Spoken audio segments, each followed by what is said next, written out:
While the world's eyes are fixed on the escalating US-Iran standoff, headlines and breaking news alerts dominate the airwaves, drawing global attention to the Middle East. In the shadows, North Korea is quietly exploiting this distraction, moving under the radar, while the spotlight is elsewhere. With Washington's attention and resources tied up in the Middle East, Pyongyang sees a rare window to advance its agenda, testing boundaries and observing how far it can go without immediate pushback.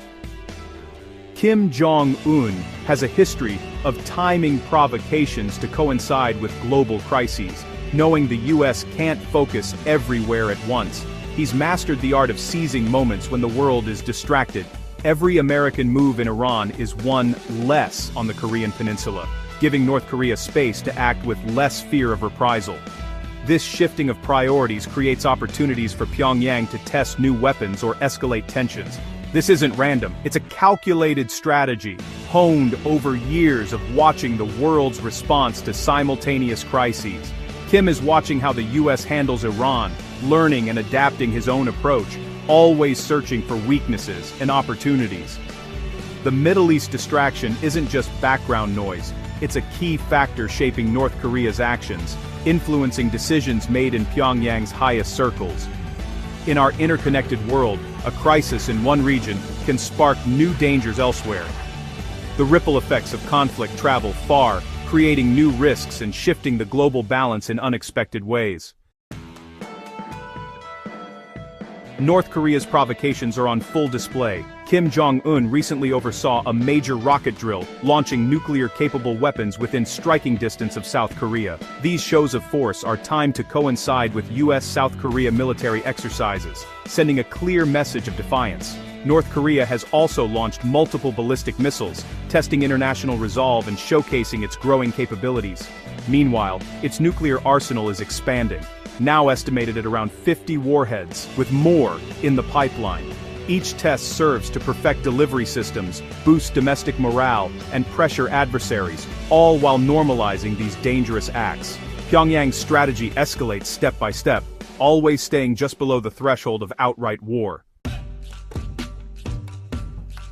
At the heart of North Korea's actions is a single goal: regime survival. The Kim dynasty sees nuclear weapons as the ultimate insurance policy, learning from the downfalls of leaders like Saddam Hussein and Gaddafi. Pyongyang's provocations aren't about starting a war. They're about preventing one, by making any attack on North Korea too costly. The US conflict with Iran only reinforces this logic, showing the value of asymmetric threats. Kim's strategy is to push boundaries without crossing red lines, keeping adversaries off balance. Occasional diplomatic gestures signal that North Korea wants security and recognition, not conquest. It's a dangerous game of brinkmanship, but one rooted in cold calculation. Isolated by years of international sanctions and diplomatic pressure, North Korea is now actively building ties with other US rivals, most notably Russia and Iran. These new relationships are not just a matter of convenience, but a strategic response to growing global tensions and shifting alliances. This so-called axis of convenience isn't rooted in shared ideology or values, but rather in a mutual desire to push back against American influence and challenge the existing world order. North Korea has begun supplying Russia with munitions and military equipment, possibly gaining advanced technology or much-needed resources in return, a development that raises serious concerns for regional and global security. Its relationship with Iran, built on decades of missile cooperation and shared resistance to US sanctions, is also deepening as both countries face mounting pressure from Washington and its allies. These partnerships allow North Korea to evade sanctions, access new markets, and blunt the effects of diplomatic isolation, making it harder for the international community to contain its ambitions.